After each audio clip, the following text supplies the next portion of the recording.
حبیب صاحب، آج جب DGISPR major general Babar Iftikhar press conference کر رہے تھے تو انتہا پسندی کے حوالے سے جب ان سے سوال ہوا تو انہوں نے کہا کہ ہم اس کے لیے مکمل تیار ہیں۔ انتہا پسندی کی ایک یہی صورت ہو سکتی ہے کہ آپ اس کی کچھ دیگر صورتیں بھی ہو سکتی ہیں؟ دیکھیے، فوج کو جس انتہا پسندی سے واسطہ پڑتا ہے وہ ہے بنیادی طور پہ وہ لوگ جو باقاعدہ طور پر ٹرینڈ ہیں، دہشت گرد ہیں، بندوق اٹھاتے ہیں یا اسلحہ استعمال کرتے ہیں اور دہشت گردی کرتے ہیں۔ ان لوگوں کا علاج تو پاکستان کی فوج کے پاس ہے، اور ہم گزشتہ 20 سالوں میں بہت بڑے بڑے آپریشن کر کے اور اب بھی رد الفساد تک ہم یہ ثابت کر چکے ہیں کہ ہم نے ان لوگوں کو ایلیمینیٹ کر دیا ہے، اور پاکستان میں الحمدللہ جو امن و امان کی اس حوالے سے صورتحال ہے عمومی طور پر کافی بہتر ہوئی ہے۔ ہم نے وہ وقت بھی دیکھا ہے جب روزانہ کی بنیاد پہ پاکستان میں ایون لاہور میں دھماکے ہو رہے تھے، اور آج اللہ کا شکر ہے کہ دھماکہ ایک خبر ہے، اور ہم نے وہ ٹائم بھی دیکھا ہے جب دھماکہ کوئی خبر نہیں تھا، ایک معمول کا حصہ تھا۔ اور یہ لیکن اس کا دوسرا حصہ، شدت پسندی کا دوسرا حصہ وہ ہے جس کا پیٹرن میں ایک دفعہ پھر انفارچونیٹلی ایک سیاسیات کے طالب علم کے طور پہ ابھرتا ہوا اور بنتا ہوا دیکھ رہا ہوں۔ 1996 میں جب طالبان افغانستان میں آئے تھے تو اس کے ساتھ ہی پاکستان کے اندر کچھ سیاسی تحریکیں شروع ہوئی تھیں۔ ایک تحریک ہمارے چترال اور سوات کے علاقے میں شروع ہوئی، تحریک نفاذ شریعت محمدی۔ اسی طرح بہت ساری مذہبی نام سے تنظیمیں، طالبان کے نام سے کئی تنظیمیں وجود میں آ گئیں، اور بہت ساری تنظیمیں جو اسلامی یا اپنا دینی پس منظر رکھتی تھی، سیاسی جماعتیں، ان کو بھی اچانک ایک ریلیونس نظر آنے لگی۔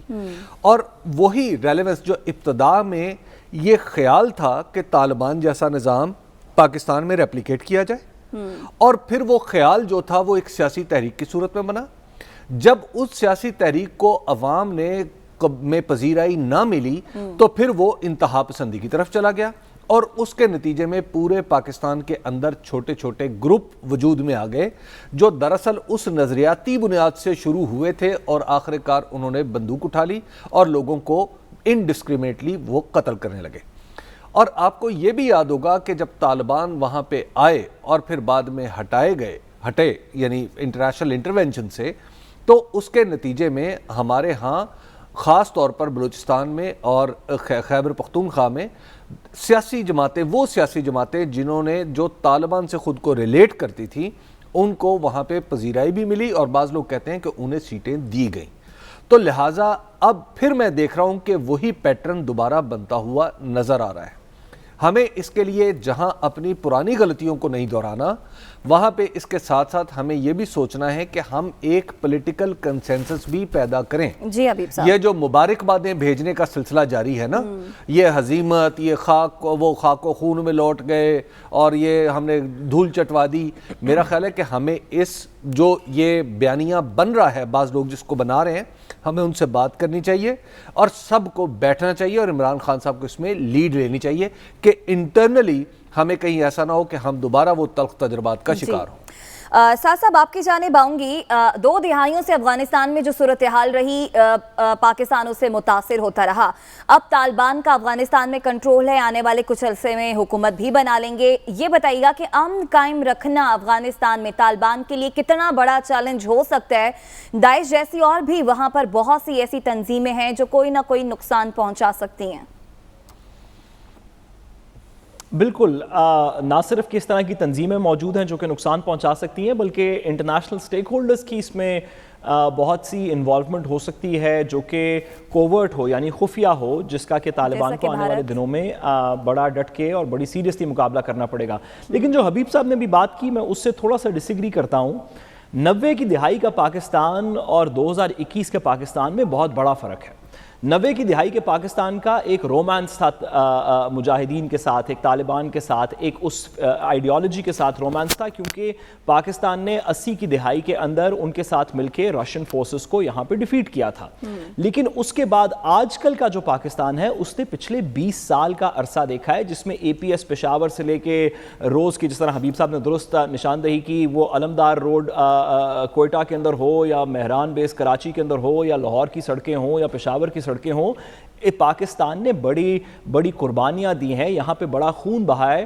تو یہ کہنا کہ شاید ہم واپس ہمارے اندر کوئی پولیٹیکل اس طرح کی جدت آ جائے گی سوسائٹی میں جو طالبان کے ساتھ پولیٹیکلی ایسوسیٹ کرے گی, تو میرا خیال ہے کہ ایسا نہیں ہوگا.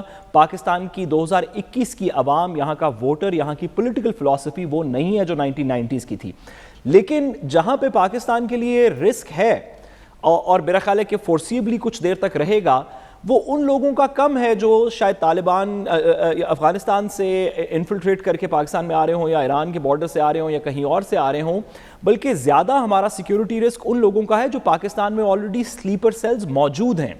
وہ لوگ جو کہ اب سے پچھلی کچھ سالوں کے اندر امبیڈ کر دیے گئے پاکستان کے اندر, اور ہمارے شہروں میں, قصبوں میں کہیں نہ کہیں شاید کسی سلیپر موڈ کے اندر ہوں.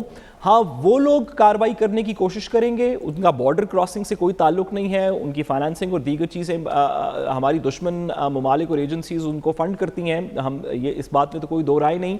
پاکستان کا اصل سیکیورٹی چیلنج ہوگا کہ اب جبکہ پاکستان کے دشمن عناصر کو, خواہ وہ این ڈی ایس ہو یا بھارت ہو, ان کو افغانستان میں شکست کا سامنا ہوا ہے طالبان کے ہاتھوں, تو کیا اس کا ریاکشن ان سلیپر سیلز کے تھرو جو پاکستان کے اندر شاید موجود ہیں وہ تو نہیں ہوگا. اس بات کا میرا خیال ہے کہ ہمارا نمبر 1 سیکیورٹی کنسرن ہے. یہ ہمارا مسئلہ نہیں کہ واپس پاکستان جو ہے اس کے اندر کوئی طالبان کے لیے یا اس فلسفی کے لیے, اس ریلیجس فلسفی کو ہماری سیاست میں سپیس ملے گی. میرا خیال ہے نہیں ملے گی. ہم نے پچھلے 20 سال میں بہت شہیدوں کو اس ملک میں دفنایا ہے. یہ ملک واپس 90 کی دہائی میں نہیں جائے گا.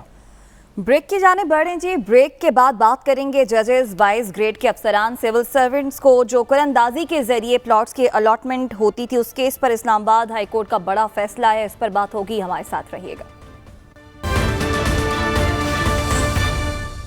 ویلکم بیک ناظرین. قرآن اندازی کے ذریعے پلاٹوں کے الاٹمنٹ کیس پر اسلام آباد ہائی کورٹ کا یہ بڑا فیصلہ سامنے آیا. اسلام آباد ہائی کورٹ کے جسٹس محسن اختر کیانی نے محفوظ فیصلہ سنایا. ایک سے زیادہ پلاٹ رکھنے والوں کی الاٹمنٹ غیر قانونی قرار دے دی گئی ہے. اس کیس کی تفصیلات کے حوالے سے بات کریں گے. عامر سعید عباسی ہمارے نمائندہ ہمارے ساتھ اسلام آباد اسٹوڈیو سے موجود ہیں. عامر, سب سے پہلے تو اس کیس کے بارے میں بتائیے گا, اس کیس کی ہسٹری کیا ہے, اس تفصیلات سے آگاہ کیجیے گا. دیکھیے, جورسٹ فاؤنڈیشن نے اسلام آباد ہائی کورٹ میں درخواست دائر کی اور یہ کہا کہ سال 2006 کے بعد اس وقت کے جو پرائم منسٹر تھے شوکت عزیز, انہوں نے ایک پرائم منسٹر پیکج جاری کیا جس کے بعد اپنے من پسند جو بیوروکریٹس تھے ان کو دو پلاٹس دیے جاتے تھے اور اس میں ڈسکریمنیشن کی جاتی تھی. اور پھر اس کے بعد یہ سلسلہ چل پڑا. جو بھی حکومتیں آتی رہی ان گزشتہ 15 سالوں میں, انہوں نے 600 سے زائد جو بیوروکریٹس تھے اور اس میں 44 سپریم کورٹ کے ججز بھی تھے, انہوں نے دو پلاٹس حاصل کیے. لہٰذا یہ ایک لامحدود اختیارات دینے کے مترادف ہے اور سیاسی رشوت کے مترادف ہے جو وزیر اعظم کے پاس ہوتا ہے. لہٰذا اس کو روکا جائے, اس کو غیر قانونی قرار دیا جائے. تو اسلام آباد ہائی کورٹ کے جسٹس محسن اختر کیانی نے تفصیلی دلائل سننے کے بعد آج محفوظ کیا گیا فیصلہ سنایا اور یہ کہا کہ جو پرائم منسٹر پیکج کے تحت یہ جو ڈبل پلاٹس دیے گئے, دو پلاٹس دیے گئے, یہ جو تمام تر پریکٹس تھی یہ غیر قانونی تھی کیونکہ اس کی کوئی لیجسلیشن نہیں ہے, کوئی قانون سازی نہیں ہے اور یہ ایک ڈسکریشن پاور دی گئی وزیر اعظم کو کہ وہ جس کو چاہے دو پلاٹس دے دیں. لہٰذا اس کی قانون میں کوئی گنجائش نہیں ہے.